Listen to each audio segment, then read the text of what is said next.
Hola, buenos días. Buenos días, profe. Buenos días. Buenos días, profesora. Esperemos que esto no nos falle, ¿no? Regularmente cuando salgo checo una noche antes, pero ayer ya llegué súper tarde y ya no pude. Perdón por el retraso. A ver, vamos a continuar con esta parte para terminar lo de la coordinación institucional. ¿Revisaron el tema del Fondo Mexicano del Petróleo que les pedí?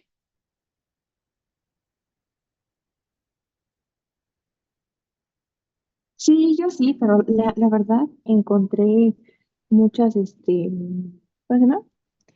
Ay, gráficas.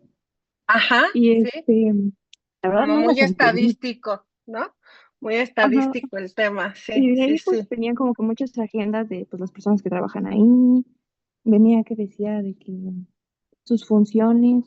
No, es que en la Ujú. tercera función que me salía, no la entendí. Decía que era del ahorro, pero ¿ahorro de qué? ¿Del petróleo? ¿O por qué tiene que ver con las personas?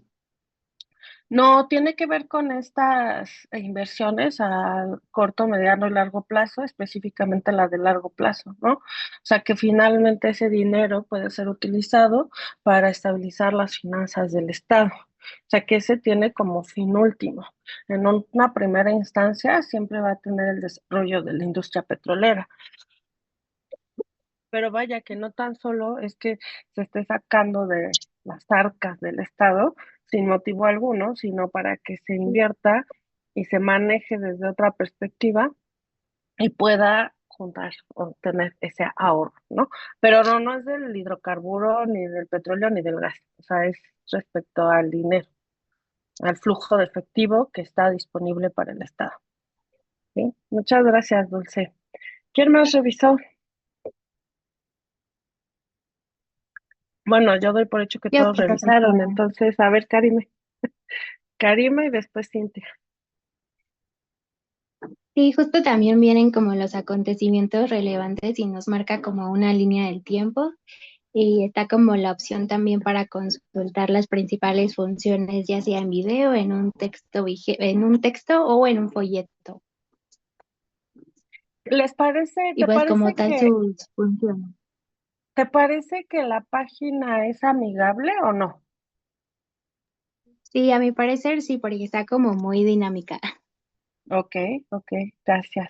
Sí, ese es un punto a favor del fondo y en su momento de CNH y de la CRE, que trataron la transparencia con un plus, ¿no? Y sí buscaron comunicar y sí buscaron informar, y eso se nota, ¿no? En la diferencia de las páginas gubernamentales.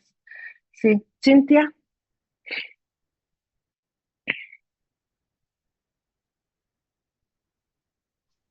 También viene su coordinación administrativa, su coordinación ejecutiva y también nos marca el marco jurídico en el que se basa y también tiene un apartado ¿un apartado de qué? de glosario, Ah, ok. como de palabras Sí, que no ¿y se por qué entienden crees que dentro el de la página. glosario, entraste al glosario? Sí, ¿Y por qué te sirvió de algo? ¿Por qué crees que existe o es necesario tener un glosario? porque hay palabras muy técnicas que pues a veces pues siento que no conocemos y Sí. vienen en la página. O que pudieran tener un significado distinto en un lenguaje común, ¿no? Y entonces eso impide la comunicación real porque no estás entendiendo lo que te quieren decir. ¿Se acuerdan que cuando empezamos este semestre les dije, pero ¿por qué me gusta la energía? Porque es un área multidisciplinaria, ¿no? Y les dije, todos tenemos que saber un poquito. Esta es la parte económica o una de las partes económicas en donde como abogados o como técnicos tenemos que entrarle. O sea, precisamente aunque no corresponde a nuestro tema así en particular, pues tienes que conocer y sobre todo todos esos términos y qué es lo que le están cobrando y por qué, para poder ver si está funcionando la asignación o el contrato, ¿no? Económicamente. Gracias. Melissa. Sí, yo también quería comentar justo eso, que A mí lo primero que me llamó la atención fue que visualmente era muy atractivo Ujú. y pues justo me llama la atención el estar como tecleando todos los apartados, y justo te explica como cada una de las cosas que hace. Me gustó, hubo un apartado, creo que se llama, bueno, que te muestra justo como todos los contratos y todos Ujú. como los ingresos que hay petroleros. Entonces, pues sí, como que a mi parecer es una página muy buena a comparación de otras del gobierno que hacen. Sí, este apartado al que haces referencia es bien interesante porque si ustedes quieren hacer una investigación puntual sobre los ingresos del Estado de un campo en específico, un proyecto en específico, lo pueden hacer, ¿no? Y pueden saber y pueden rastrear, o sea, esa parte de rastrear de dónde surge, a dónde se fue, qué pasó con ese dinero, lo pueden rastrear. Entonces, pues sí, para temas de investigación es muy importante, también para temas de comparación con otros campos y saber si la técnica que se está utilizando es la adecuada o realmente es un campo que está fuera de los estándares económicos del desarrollo de este tipo de proyectos, ¿no? Y también, pues como dicen, es una página muy dinámica. A mí me gusta mucho esa. También hay otra que se llamaba Hidrocarburos, que la voy a rastrear porque debe seguir existiendo, o sea, no es información que se elimina así. Era de la CNH, se llamaba hidrocarburos.cnh.gov.mx. Pero esta página, por ejemplo, tú tenías un mapa interactivo del país y te pusieras donde te pusieras, te sacaban los pozos, ¿no? La producción que tenía o características del pozo o de la infraestructura aledaña. Entonces estaba muy interesante esa. Creo que, o sea, debe seguir existiendo, solo que ahora con un dominio de CNE. Y también esta de Rondas México. Esas tres páginas creo que es importante que las consulten para saber la información que está disponible. Y también, pues, con el efecto de el sector hidrocarburos, al abrirse al sector privado, lo importante también fue la transparencia. Y todas las autoridades que estaban involucradas en este sector y en el de electricidad, más o menos, la verdad, ¿no? Fue mucho más abierto el sector petrolero porque el sector petrolero tiene estándares más altos internacionales, ¿no? Esto que les he comentado que se llama mejores prácticas internacionales desde el punto de vista técnico y económicamente pues también es dominado por decisiones globales, no locales, ¿no? A diferencia de la electricidad.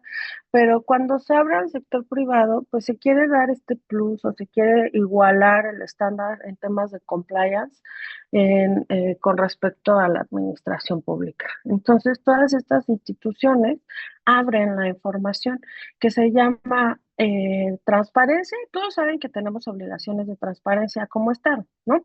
Pero también hay algo que se llama transparencia focalizada y son esos extras que quieres dar como institución. Y tanto la CNH, la CRE, el fondo y ASEA entran a esta en su relación con los particulares con esta visión, ¿no? De dar la mayor información posible de una manera organizada que sirva, porque también de nada sirve que te pongan la información ahí si no está organizada o no es accesible, ¿no? Y justamente estas páginas es lo que te brindan, la accesibilidad. Como decía, creo que Melissa, ¿no? Estarle picando ahí por todos lados es interesante porque justo te va filtrando la información hasta que llegas a lo que quieres conocer, ¿no? Desafortunadamente, mucha de la información que ya estaba disponible ahora está en páginas en reparación o estamos esperando a que todavía está actualizada el 2022, o sea, estos años no se ha actualizado, pero bueno, eventualmente se tendrá que hacer porque, ¿qué pasa con la transparencia? ¿Podemos volver atrás o no? O sea, si ustedes abren cierta información y la catalogan como pública, ¿la pueden volver a reservar, ya sea como clasificada o confidencial?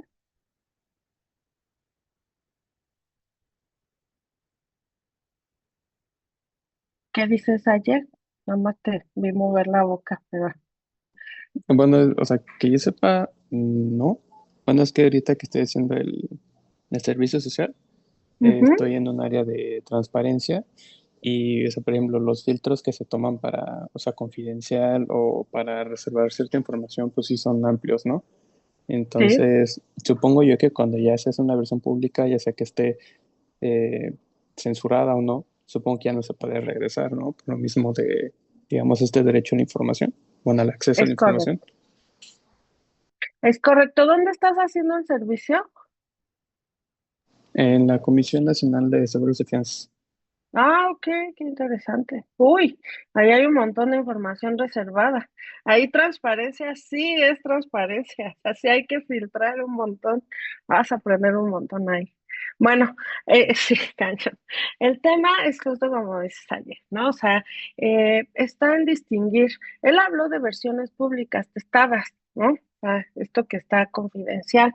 Pero es precisamente porque el carácter de esta información nunca va a cambiar. O sea, la información puede ser pública o puede reservarse. Y puede reservarse por dos motivos, porque es confidencial o porque es reservada, ¿no? Digo, puede clasificarse porque es confidencial o porque es reservada.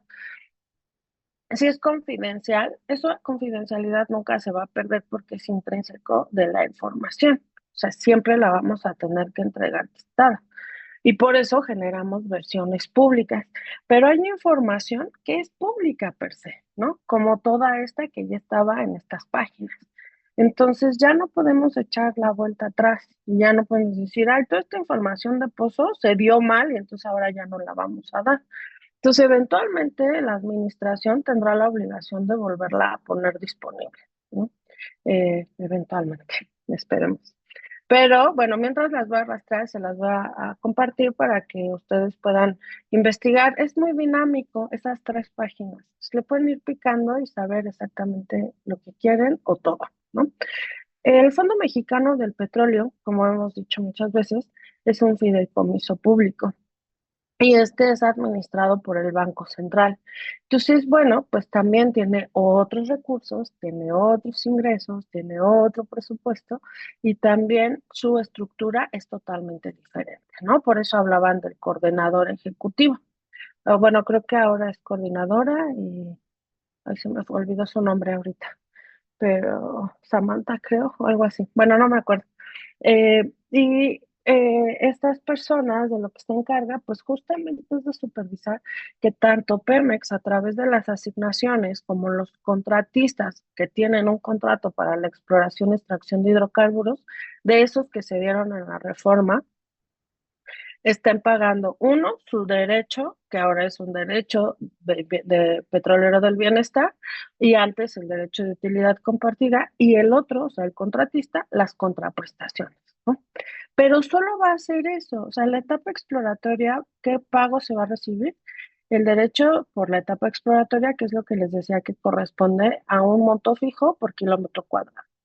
Ese monto fijo se va a ir actualizando año con año. Ahorita está más o menos en 2,200 pesos, pero mientras estás en la etapa exploratoria, pues no hay producto con el cual pagar contraprestaciones, ¿no? O sea, todavía no saco nada, no vamos a poner nada en el mercado como para obtener una ganancia. Entonces, lo que voy a generar es un pago fijo porque estoy utilizando esa superficie y esa profundidad que me dio el Estado para realizar mis actividades petroleras. 2,200 pesos por kilómetro cuadrado. Y ya que entro a la etapa de exploración, si se acuerdan de esta parte en el tema técnico, o sea, ya que encontré, ya que dije que es comercialmente viable, entro a una nueva etapa que es la de extracción. Esta etapa de extracción o desarrollo es donde voy a empezar a sacar el hidrocarburo. Y esto va a ser primero una prueba y después ya la producción comercial. Respecto a esa producción, el Estado a mi contratista me va a pagar dinero, pero el Estado también le tiene que pagar al Fondo Mexicano del Petróleo. Y el asignatario le tiene que pagar ese derecho de utilidad compartida antes y ahora derecho petrolero del bienestar. Ese dinero es el que va a administrar el fondo. ¿Qué pasa con los impuestos de las petroleras? ¿También se van al fondo? Recuerden que la obligación, o bueno, el objetivo de este fideicomiso es administrar los ingresos que deriven de las actividades de exploración y extracción. ¿Qué pasa con los impuestos? ¿A quién se los van a pagar? O con el IEPS. ¿Qué pasa con eso?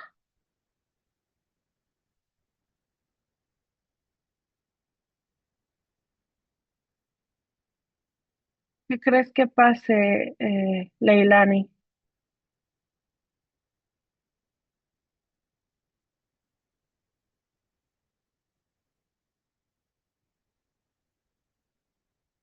No, no sabría decirle muy bien, maestra. Por ejemplo, vamos a seguir, no importa, pero vamos a seguir.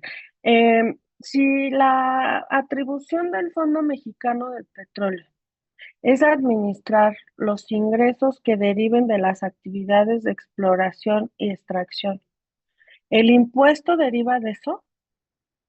¿El, el ISR deriva de eso?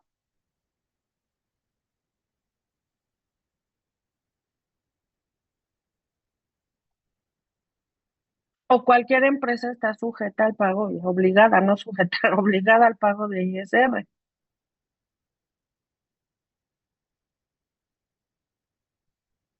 ¿Qué crees?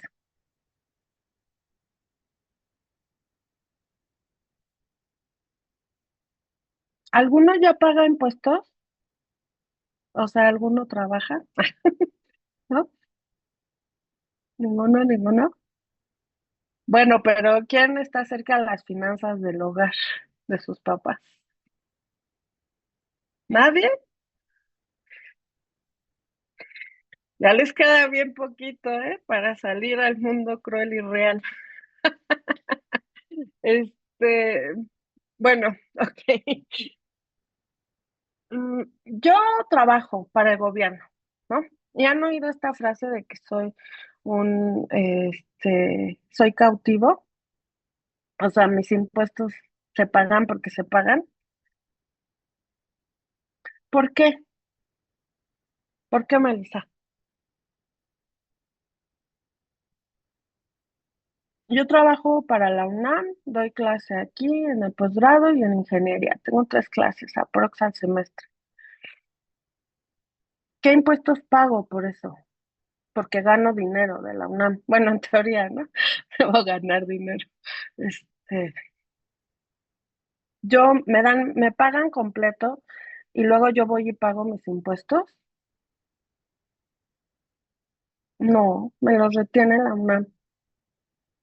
Igual si trabajas en cualquier parte de la administración pública, ¿no? Ya sea local o federal, te los retienen. Por eso estás cautivo, ahí no hay chance de, ay, voy a evadir impuestos, sí, como no, para nada, ¿no? No puedes. Ay, pero yo tengo 2 trabajos, trabajo en la UNAM, y ahorita tengo 2, pero tenía 3, ¿no? Trabajo en la UNAM, trabajo en una empresa, y entonces por ese hecho yo ya tengo que hacer declaración fiscal. ¿Cada cuánto se hace la declaración fiscal? Ya llevaron fiscal, ¿no? Cada año, ¿no? Cada año, en el mes de abril, personas físicas, personas morales en el mes de marzo, ¿no? Y entonces tengo que decirle al Estado cuánto gané y cuál fue, o sea, cuánto gasté, cuánto gané y cuánto le tengo que pagar, porque los impuestos los pagamos todos, ¿no? Para cooperar, para el gasto público. Entonces, yo como tengo 2 trabajos, estoy forzada a declarar y decirle, bueno, la UNAM me quitó tanto, la empresa para la que trabajo también me quitó tanto, porque hay retenciones en ciertas empresas, pero pues yo gasté en esto y me debes tanto, ¿no? O me tienes que reponer tanto, o yo te tengo que pagar. ¿Eso quién lo hace, chicos? En general, ¿quién, Brian? ¿Qué dijiste? El SAT, El SAT. Servicio de Administración de Entonces también es de Tributarios. Hacienda, pero eso es lo que tiene que hacer el SAT, ¿no? Recaudar impuestos. Y si no, pagas, entonces te inician un procedimiento ejecutivo y no te metas con Lolita, ¿no? No sé si les tocó ese comercial de no te metas con Lolita. Creo que no. Y lo quitaron justamente porque era una amenaza pública, ¿no? Pero había un comercial que decía no te metas con Lolita y Dolores era el SAT, ¿no? Entonces, pues te cobran, ¿no? Mediante tu procedimiento administrativo de ejecución. Y las empresas petroleras, esta parte de sus finanzas serán diferentes. O el que cobra impuestos parejo.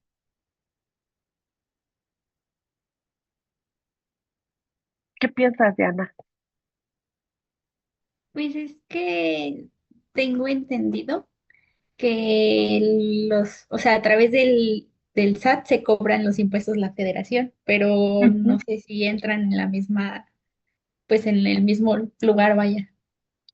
Sí, sí entran en el mismo lugar, porque es eso, son impuestos y tienen un fundamento distinto, ¿no?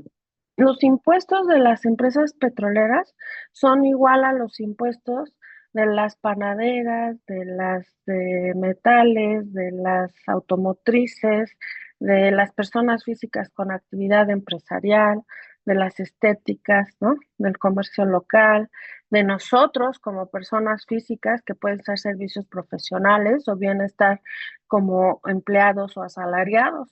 Entonces, todo eso tiene un fundamento legal específico, que es, si te ubicas en el supuesto del impuesto, lo pagas, ¿no? Entonces, eso tiene que ser recaudado por el sistema de administración tributaria. No depende de tu actividad, depende de tu ganancia, ¿sí? Y cuando hablamos de que el Fondo Mexicano del Petróleo para la Estabilización y el Desarrollo tiene atribuciones para administrar los ingresos derivados justamente de estas dos actividades petroleras que son la exploración y extracción, pues es únicamente lo que se genera por desarrollar esa actividad, ¿sí? O sea, ese pago de los 2,200 pesos mensuales por kilómetro cuadrado, o bien el pago de una regalía o el pago de un bono a la firma, que ya vamos a ver la próxima semana, bueno, regresando de vacaciones, en lo que constituyen las contraprestaciones por realizar esa actividad, ¿no? Entonces están separados, o sea, no tiene que ver con las finanzas del Estado, la evaluación económica de los proyectos y los resultados económicos de los proyectos petroleros están o sea, forman otra bolsa, por así decirlo, otro elemento distinto al que está sujeto al régimen fiscal que está sujeto cualquier empresa sin importar su giro, ¿no? Entonces, eso se quedará con el SAT y seguirá TESOFE, porque ese es el fundamento, colaborar a la cuenta pública. Y por otro lado, esto que les digo de las contraprestaciones, los derechos y el derecho para la exploración, tendrá que ser administrado por el Fondo Mexicano del Petróleo, ¿no? Lo que les decía o con lo que quiero que se queden es que el Fondo Mexicano del Petróleo está imposibilitado para invertir en estas otras carteras de corto, mediano y largo plazo, porque lo primero que tiene que cubrir es un equivalente al 3,9% del PIB. Ese 3, equivalente al 3,9% lo tiene que mandar a la TESOFI como la aportación para la cuenta pública. Si no llegamos a ese equivalente, no podemos ir llenando las siguientes carteras que son de interés del fondo. Entonces, la expectativa era muy alta porque imagínense que teníamos la idea de celebrar 4 licitaciones por año y por licitación aprox, dependiendo la licitación, pero se adjudicaban 10 contratos, 20 en algunos casos. Y entonces eso, haciendo una estadística, sin que sea real, eso nos llevaba a 2 por 4, 8, 80 contratos al año. Y entonces en un periodo de 5 años íbamos a tener 400 contratos. ¿Eso generaba o no actividad? ¿Eso generaba ingresos petroleros? Pues sí, porque si todos, aunque empezaran en exploración, tenían que pagar esos 2,200 pesos por kilómetro cuadrado. Y entonces eso iba a permitir que el Fondo Mexicano de Petróleo tuviera estos ingresos para poder cubrir con todas estas carteras. Sin embargo, si ahora tenemos, ¿qué fue lo que pasó? ¿Por qué no tiene dinero el fondo? Porque desde el 2023 se suspendió el pago del derecho de la utilidad compartida a Petróleos Mexicanos. Se dijo, con esta política pública de fortalezcamos a Petróleos Mexicanos, ahorita no me pagues, ¿no? De cuates no me pagues. Bueno, pues un ramalazo porque 540 asignaciones no pagaron el derecho, ¿no? Bueno, como 296 que eran ya de extracción. Entonces, pues no recibió ese dinero de Pemex. Y luego, ¿qué pasó con los contratos? Pues pocos pasaron a extracción, que es en realidad donde hay la ganancia, ¿no? Porque 2,200 pesos por kilómetro cuadrado, pues es nada. Y más cuando tienes que entregar el 3,9% del PIB, ¿no? Entonces, muchos de los contratos derivados del cambio de administración, derivados del cambio de política pública, derivados del COVID, pues se mantuvieron ahí porque aparte hubo prórrogas de plazos, suspensión de plazos y no avanzaron a la etapa siguiente, no han avanzado, ¿no? A la etapa siguiente. Y entonces, pues siguen recibiendo sus 2,200 pesos por kilómetro, lo cual pues no va a sumar nunca más del 3,9% del PIB. Y entonces el propio pobre Fondo Mexicano del Petróleo se queda con sus pesitos, los cuales tiene que ir a enterar casi inmediatamente a la tesorería de la Federación, con este 3,9 del PIB. Por eso es que no tiene dinero, ¿vale? Entonces se necesita reanudar la actividad económica, ya sea por privados o ya sea por Pemex, pero que no le dejemos o no exentamos a Pemex del pago, ¿no?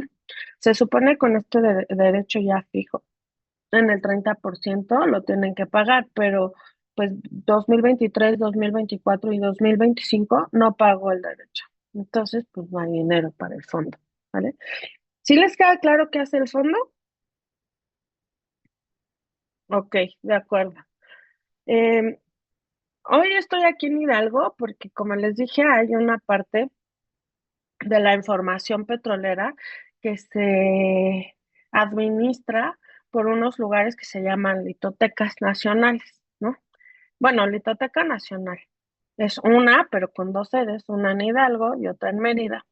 Entonces vine porque tengo que entregarlo de un contrato y demás, pero le estoy preparando unas fotitos para que más o menos dimensionen, se los va a pasar la clase regresando a vacaciones, dimensionen la cantidad de infraestructura que se requiere para la industria petrolera, ¿no? Eh, es muy interesante. También hay visitas guiadas, pues, si a alguien le interesa, pues lo podemos coordinar, ¿no?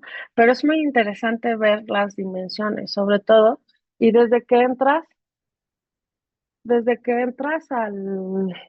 al lugar, o sea que, bueno, ya que lo vean, me van a entender, ¿no?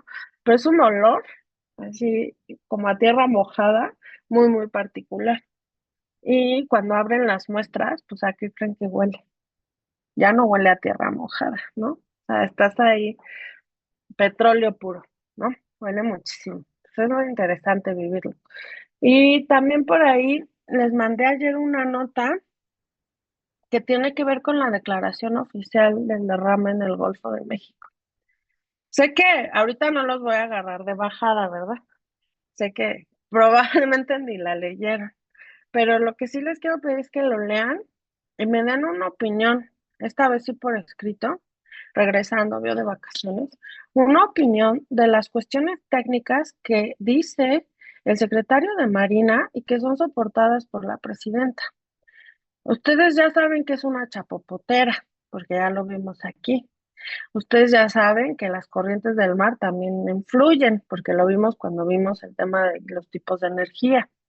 Y entonces, una opinión respecto a esas declaraciones, pero también desde el punto de vista legal de responsabilidad, tanto del Estado al omitir decir el responsable de ese, y si es justificable que nos digan, no sabemos cuál buque fue, para empezar que nos digan, fue un buque, ¿no? Que no conocemos. ¿Cómo? O sea, ¿cómo? Y dos, si es justificable que nos digan, no sabemos qué empresa fue, ¿no? Desde el punto de vista legal y de las obligaciones que tiene el Estado frente a este desarrollo de actividades. Y por último, pues opinión ya personal de creo o no creo, ¿no? O, no, lo que quieran. Eso, pues regresando de vacaciones, ¿vale? Ahora, ya terminamos con este tema de la coordinación institucional. ¿Tienen alguna duda, comentario? Estas son las instituciones que van a interactuar con la finalidad de regular el sistema, el sector hidrocarburos, ¿sí? Y ya vimos qué hace cada una y cuáles han sido las implicaciones y cambios en los últimos tres, digamos, puro nini, profe, Dios mío. No, pues sí estudian, como que nini, pues están aquí. Este, entonces, para que vean, si tienen alguna duda, también la retomamos antes del examen. Recuerden que la semana regresando, bueno, a lo mejor hasta la otra va a ser el examen, digamos el lunes, pero vamos a ver todos estos temas, porque no les he podido terminar la presentación. Por eso a lo mejor es hasta la segunda semana. ¿Vale? Ahora vamos a ver rapidísimo tres temas que son, digamos, alrededor de la industria de los hidrocarburos, pero que es importante que ustedes sepan, ¿no? Uno de ellos son las zonas de salvaguarda. Existe, si ustedes lo googlean y se equivocan con una letra y ponen zonas de salvaguardia, les van a aparecer cuestiones nucleares, ¿vale? Estas zonas de salvaguarda lo que implica es que son zonas en las que está prohibida realizar la actividad petrolera. No se puede realizar exploración y extracción de hidrocarburos. Esta va a ser un decreto del Ejecutivo Federal con una propuesta, obvio, de la Secretaría de Energía. ¿Y cuál va a ser el motivo? ¿Cuál es la diferencia respecto a un área natural protegida? En el área natural protegida no se va a realizar ninguna actividad, ¿están de acuerdo? Bueno, ninguna entre comillas, porque hay muchas áreas naturales protegidas en las que México dice, bueno, permitamos el turismo vigilado. Eso de vigilado, pues también está entre comillas, ¿verdad? Pero se permite. ¿Por qué? Porque resulta pues, necesario económicamente para esa comunidad desarrollar turismo, ¿no? Uno de sus ejemplos es Chacagua, la laguna de Chacagua en Oaxaca, otro es la isla Lobos en Tuxpan, otro, y debe haber muchos, ¿no? Ahorita no me acuerdo. O por ejemplo la zona de corales también de Campeche, que esa sí es área natural protegida, pero pues también tiene este permiso. Principalmente actividades de turismo es lo que se permite hacer, ¿no? Pero en las zonas de salvaguarda, la diferencia es que no llegan a prohibir todas las actividades, lo único es que no se puede realizar las actividades petroleras. Y tampoco es solamente por un motivo ecológico, por mantener un ecosistema, sino puede haber otros motivos. Estas áreas o zonas de salvaguarda tienen que ser incorporadas, identificadas así por este decreto del Ejecutivo Federal y tiene que decir exactamente cuál es la extensión y sobre qué estados están, ¿no? Para poder limitar su, su actividad. Los motivos por los que puede establecerse esta zona de salvaguarda pueden ser sí, ecológicos, obviamente, ¿no? Por mantener un ecosistema así. ¿Qué pasa cuando el mar se calienta? Cualquier actividad humana, incluso el buceo, va a calentar el mar. ¿Están de acuerdo? Va a modificar la temperatura del agua en cierta zona. A eso me refiero con calentar el mar. Entonces, ¿qué pasa cuando la temperatura del mar cambia? ¿Qué pasa con los, los corales, por ejemplo, que son súper delicados? Creo Se que mueren.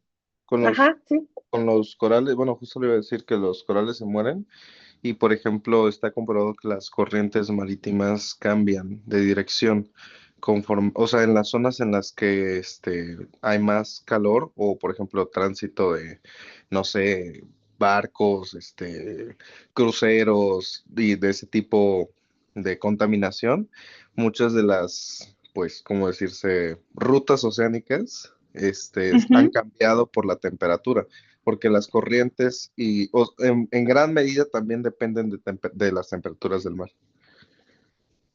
Sí, Y a lo que te refieres es a la migración, ¿no? O sea, estas corrientes que permiten la migración de fauna. Ajá, sí, justo, justo. Ajá, sí, y justamente pues cambian. ¿Y ya a dónde van a ir? Pues a lugares donde no hay alimento. O sea, las migraciones de los animales están fríamente calculadas. Es lo más exacto de la vida que hay, ¿no? Nada es casuístico.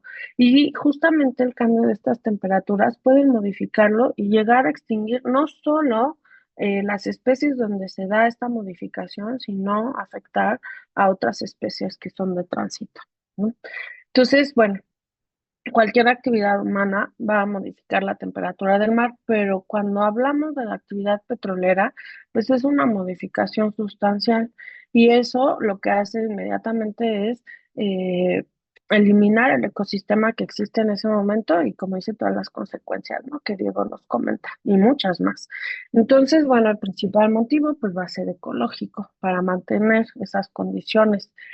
Pero también puede haber otros temas como pueden ser turísticos, culturales, por ejemplo, díganme un turístico, en México o en otro país, como quieran. O sea, ¿cuál sería el impacto de la industria petrolera para un lugar turístico que te llevara a establecer una zona de salvaguarda? Sí, Pues, Emiliano. Pues podría ser que se liberen sustancias tóxicas en el entorno que podrían afectar a las personas que van a turistear. Pero volveríamos a un tema ambiental, ¿no? O sea, ahí a lo mejor habría el riesgo y pues existe el riesgo en cualquier actividad humana, en la petrolera mucho más, pero volvemos a este tema ambiental, uno que sea netamente turístico. Brian, Era algo similar a mi compañero. ok. ¿Alguien más había hablado por ahí? Yo, bueno, no sé, si, no sé qué tan directo sea, ¿no? Pero, por ejemplo, Ajá. este, en donde yo vivo, pues hay una refinería, ¿no? Y no, o sea, como bien dice, el impacto, por ejemplo, turístico de, al menos de la refinería, en lo que a mí respecta es que, por ejemplo, Salina Cruz es una zona como lo podría ser Huatulco, Puerto Escondido, pero el mero hecho de ser un puerto, petrolero, no por una cuestión ambiental, como que reduce de cierta forma o afecta al turismo porque pues piensan que Salina Cruz es solo una ciudad industrial, ¿no? Más allá de la cuestión ambiental y que pues también luego restringe ciertos accesos a zonas, ¿no? Para pues el manejo de ciertos materiales o ese tipo de situaciones. Es correcto, Diego, no pudiste dar mejor ejemplo, ¿no? O sea, y es Salina Cruz queda fuera de un lugar turístico y de la playa hermosa oaxaqueña porque tiene a la industria petrolera ahí. Nadie quiere ir a ver pozos, nadie quiere ir a ver trenes de refinería sacando y quemando gas, ¿no? Nadie quiere tener eso visualmente. Entonces, pues la descartan. Es la misma agua, es la misma temperatura, ¿no? Es la misma orografía, pero la eliminamos. Y lo que se refiere, ay, no, hay mucha contaminación. Ay, no, el aironazo de Salina Cruz. O sea, todo el mundo que habla de Salina Cruz, no me vas a dejar mentir, Diego, es el aironazo que hacen Salina Cruz. Y dices, pues igual que en toda la costa oaxaqueña, ¿no? Pero se elimina de esa lista de lugares turísticos por el simple hecho de tener la industria petrolera ahí. El otro ejemplo que yo les iba a poner, que ese, bueno, se solucionó, ¿eh? O sea, no es en México, pero se solucionó porque Cuba, ya les iba a echar un chorro, pero Cuba, ¿sí? Cuba vive del turismo. Y entonces, o sea, una de las principales actividades de Cuba es el turismo, pero también necesitan hacer actividad petrolera y más de un tiempo para acá, ¿no? Donde está cambiando su situación económica, política, social. Y entonces empiezan junto con México a hacer las rondas petroleras y ellos siguieron y avanzaron, van muy avanzados, ¿no? Pero el tema del subsuelo de Cuba es muy distinto al de México. Bueno, es una isla, ¿no? Por ese simple hecho es muy distinto. Pero también la forma de perforar es mucho más compleja. Y las piedras, o sea, el subsuelo tiene se integra, tiene o sea, es distinta, es piedra muy dura y necesita otro tipo de infraestructura que es muchísimo más visible que nuestro pocito, le llaman árbol de Navidad porque solo es una infraestructura enterrada en la tierra, ¿no? Entonces es mucho más visible. ¿Y saben cuál es una de las obligaciones de las empresas que tienen contratos petroleros en Cuba? Tapar eso. O sea, viene dentro del contrato petrolero. O sea, tapar la infraestructura. ¿Para qué? Para que cuando tú llegues en el avión, te bajes y vayas por la carretera, lo único que veas son panorámicos y no veas la industria petrolera. Entonces, pero eso es porque necesitan el turismo y saben que si tú te bajas del avión y lo que vas a ver son puros pozos, maquinaria, perforaciones, tú no vas a querer regresar, ¿no? Lo que pasa en Salina Cruz, que dicen, ay, no, no, no, no, esto está invadido, ¿no? No puedo disfrutar del mar, no puedo disfrutar del sol, de la arena. ¿Qué tal que me sale algo por aquí? Entonces, bueno, pues lo solucionaron así, a través de una obligación en su contrato petrolero. ¿Sí, Diego? Que de hecho, o sea, ahora que lo menciona, yo desconocía totalmente que Cuba tuviera industria petrolera. Estuve durante un mes en Cuba. Bueno, voy cada 2 años por un tema de un proyecto que tengo y entonces, pues del tiempo que he ido jamás me había percatado de ese detalle en Cuba, o sea, porque sí es cierto, o sea, todo está muy bien cuidado. Creo que ni Sí, siquiera, pareciera como si lo mantuvieran en secreto, digo, pues en Salina Cruz no se puede, por ejemplo, ahorita están realizando así un simulacro en todo el municipio sobre la refinería y pues supongo que tampoco es parte, ¿no? De esa afectación que mencionábamos. sí, correcto, correcto. Mira qué chistoso, o sea, vas y no te habías dado cuenta, pero sí ves los espectaculares y los panorámicos, ¿no? Sí, sí, Es sí, porque los está datos atrás. de Fidel y los misiles hacia Estados Unidos, sí Y se ven. eso no lo paga el Estado cubano, eso lo paga el contratista petrolero, ¿no? O sea, es parte de su contrato petrolero.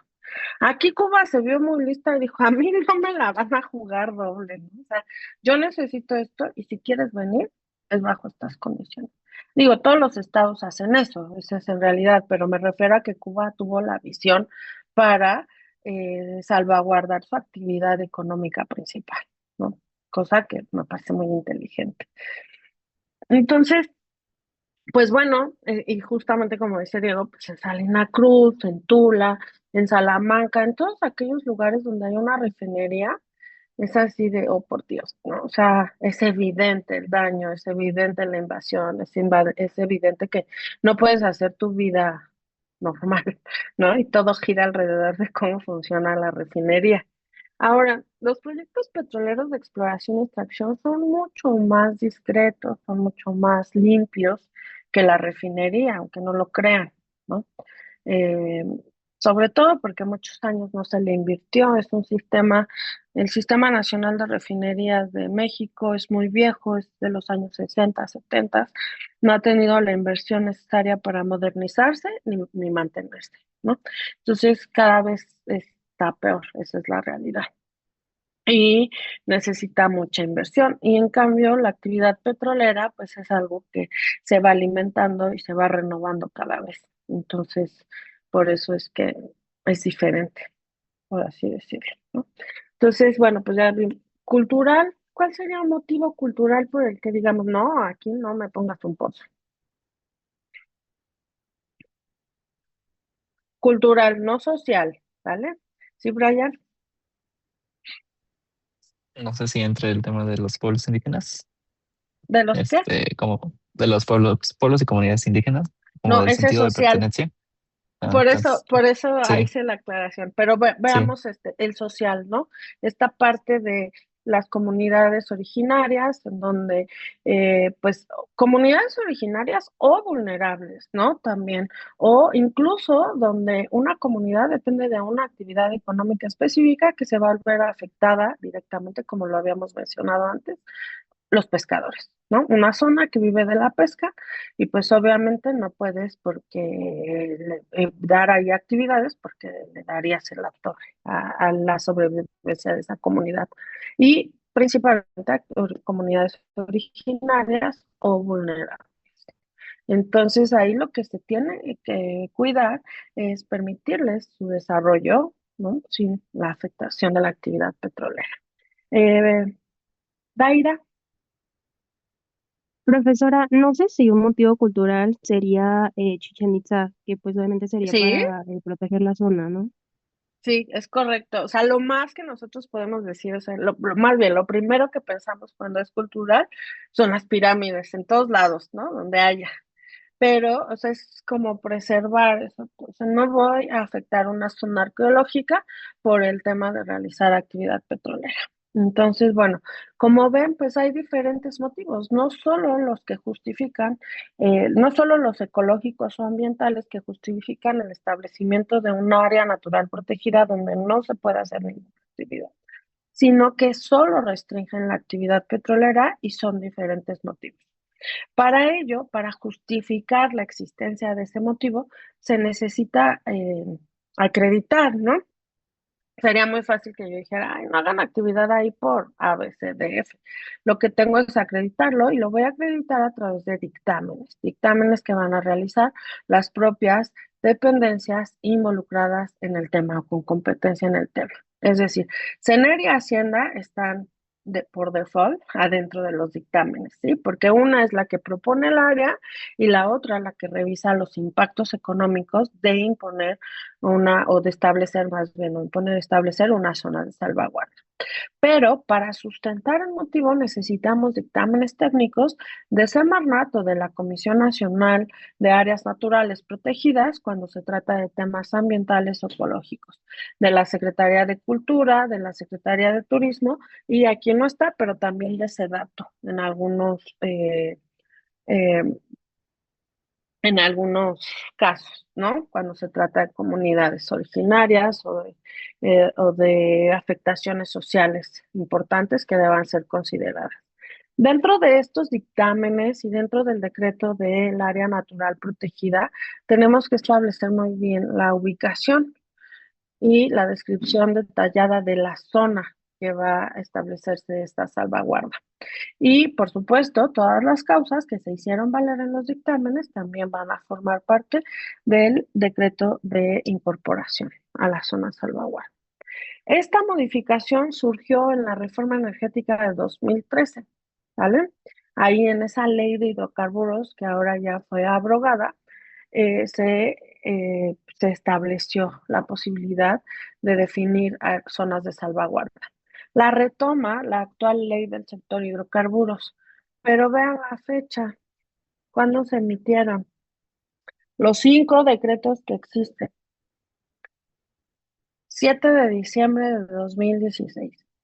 O sea, entramos con todo, ¿no? A cumplir a rajatabla la ley del sector hidrocarburos, la constitución, todo el régimen transitorio, así con toda la implementación de la reforma. Pero ahí se quedó, porque solo se establecieron estos 5 y no ha habido ninguna modificación ni ningún decreto adicional. Estos 5, como pueden ver, son zonas que todos tienen una connotación principalmente ecológica, ¿no? Los arrecifes de coral del Golfo de México y Caribe mexicano, Campeche, Veracruz, Quintana Roo, con una dimensión de 6,000 kilómetros cuadrados aproximadamente, ¿no? La selva lacandona, ubicada en Chiapas, 18,348 kilómetros cuadrados, o sea, 18,000, pongamos, ¿no? La plataforma de Yucatán, el Caribe mexicano, que incluye Campeche, Quintana Roo, Yucatán, 220,000 kilómetros cuadrados, en donde no se puede hacer actividad. El Golfo de California, Península de Baja California y Pacífico Sudcaliforniano, obviamente Baja California Sur, Sinaloa, Sonora y Nayarit. Y aquí son 700,000 kilómetros cuadrados en donde no se puede hacer actividad. ¿A qué le suena o esta zona ha sido muy popular los últimos meses. ¿Por qué? ¿Qué quieren hacer ahí? En donde hay una zona de salvaguarda, la 4. ¿Qué quieren hacer ahí?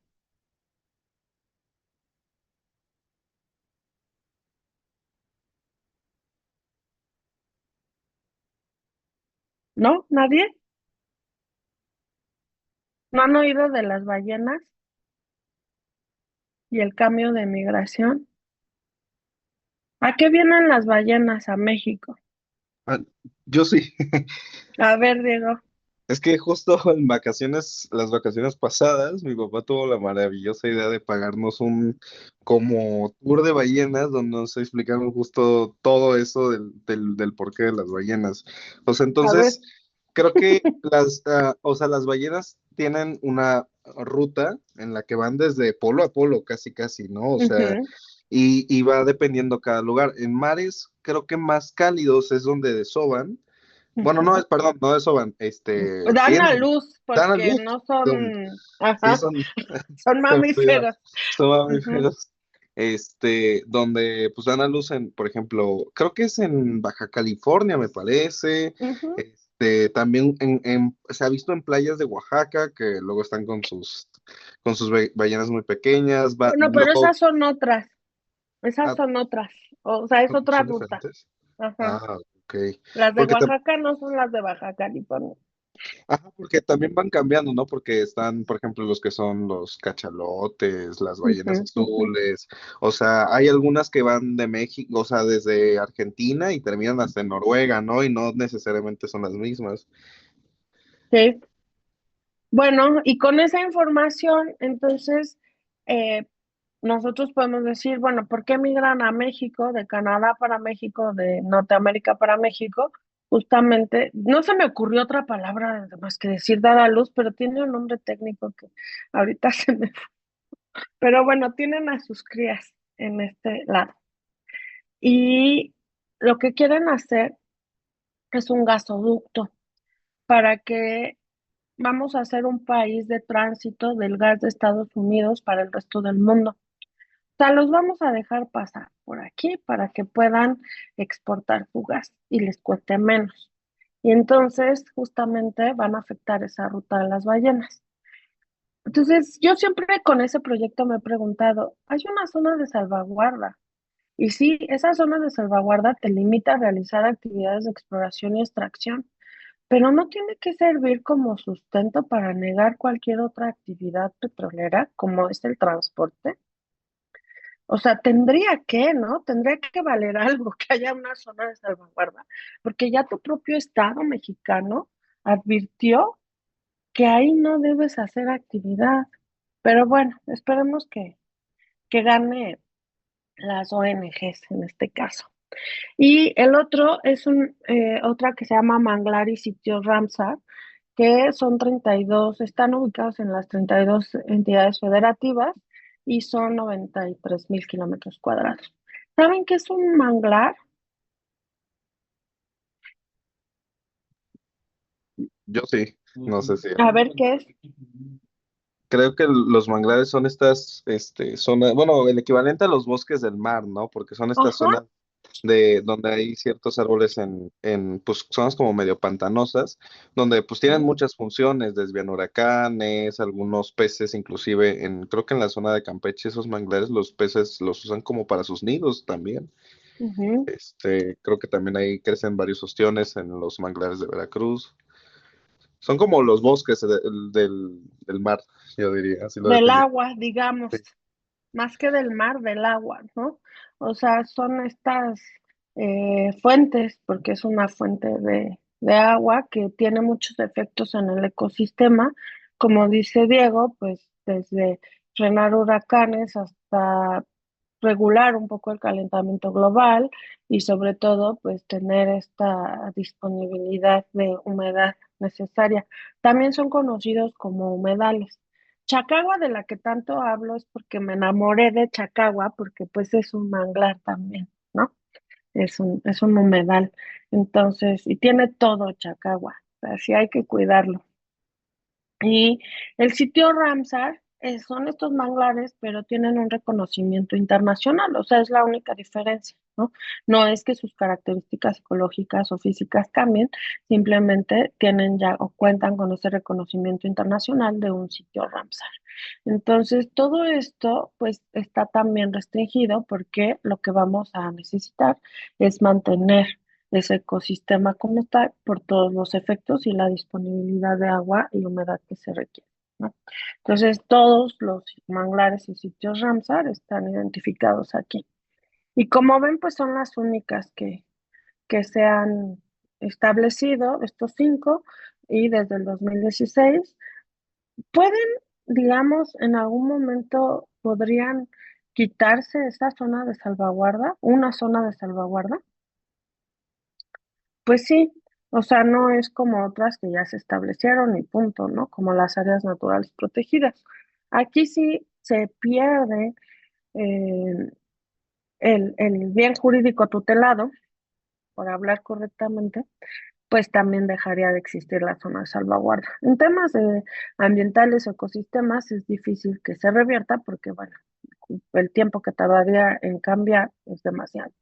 Pero, por ejemplo, si una comunidad migra y el motivo fue esa comunidad, pues obviamente se quitaría este decreto, ¿no? O sea, se puede desincorporar esta área, como zona de salvaguarda. Y la idea era reconocer más y más zonas donde no pudiéramos realizar esta actividad, pero insisto, se ha dejado así. Que tengan felices vacaciones, hagan su tarea, por favor, necesito que revisen eso. Y pues nos vemos dentro de una semana, ¿vale? Cuídense.